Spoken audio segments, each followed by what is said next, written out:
Sydamerika og stigningsnedbør. Trykfaldet er konstant, hvilket er med til at få temperaturen til at falde.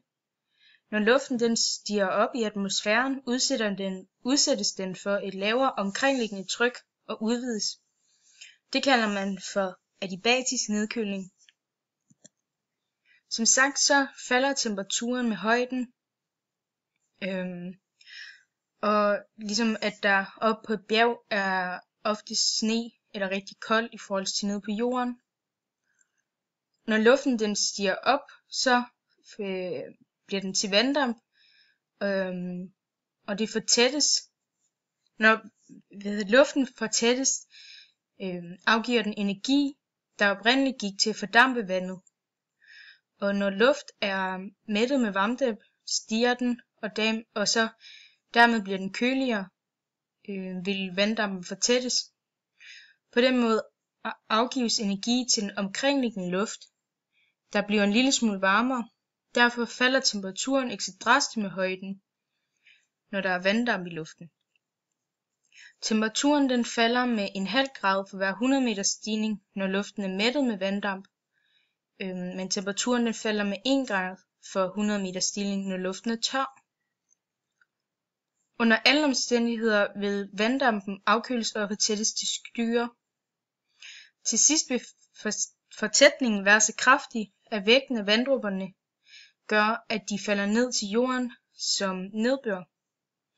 Det kan være enten som regn, sne, slud, hagl, alt afhængig af temperaturen.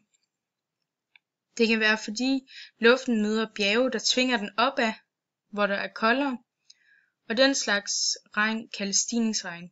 Det findes i Sydamerika, hvor vestvinden tvinges op ad Andesbjergene. Stigningsregn det sker, når en luftstrøm tvinges op over et bjerg. Hvis luftstrømmen er umættet, afkøles den først tør adiabatisk indtil dupunktet med 9,8 grader Celsius per kilometer. Herefter sker det fugtadiabatisk, og dampen fortættes til regn, og temperaturen den falder herefter kun 5 grader per kilometer. Så på den anden side af bjerget, der ophører regnen, og temperaturen den stiger lige pludselig med 9,8 grader Celsius per kilometer. Har den fugtadiabatiske stigning strakt sig over for eksempel 1000 meter, er temperaturen der er faldet med 5 grader. På den anden side af bjerget vil den nu tør adiabatiske luftstrøm øge temperaturen med 9,8 grader, det vil sige 4,8 grader varmere end på opstigningssiden. Strækker disse forløb sig over 2 km op og ned, vil luften blive 10 grader varmere, og denne tørre varme vind kaldes en fønvind.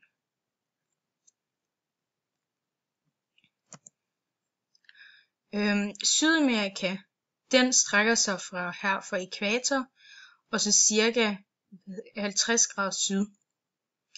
Derfor vil den nordligste være påvirket af ITK-zonen, mens den sydlige del er påvirket af vestvindsbæltet.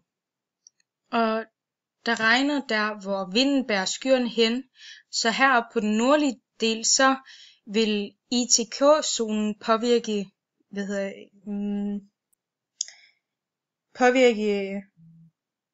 nedbøret ved at bære skyerne den her vej.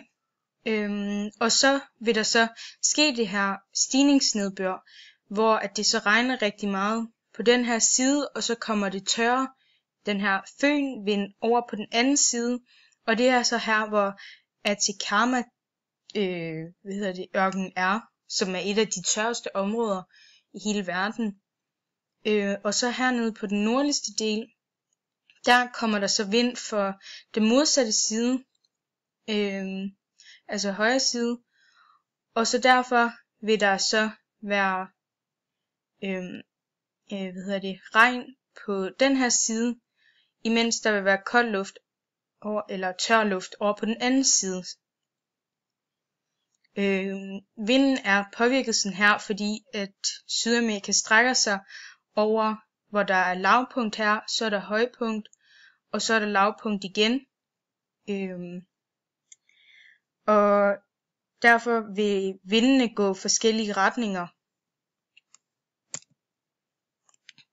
Og så Atacama-ørken, som jeg sagde før, var et af de tørreste steder her på jorden. Den ligger i Chile, og den er så opstået ifølge af de varme, fugtige vinde, der blæser mod vest hen over det sydlige Amerika. Disse vinde afgiver alt deres indhold af vand på vej op ad Andesbjergene, og når vinden blæser ned på vestsiden af Andesbjergene i Chile, er den så meget tør og opvarmes på vej ned ad bjergene. Så derfor er der så tør, er der ørken over på den anden side, selvom der rent faktisk er tropisk regnskov over på den anden side. Og det var så det samme hernede, hvor man kan se, der er tempereret regnskov. Over på den anden side er der halvørken.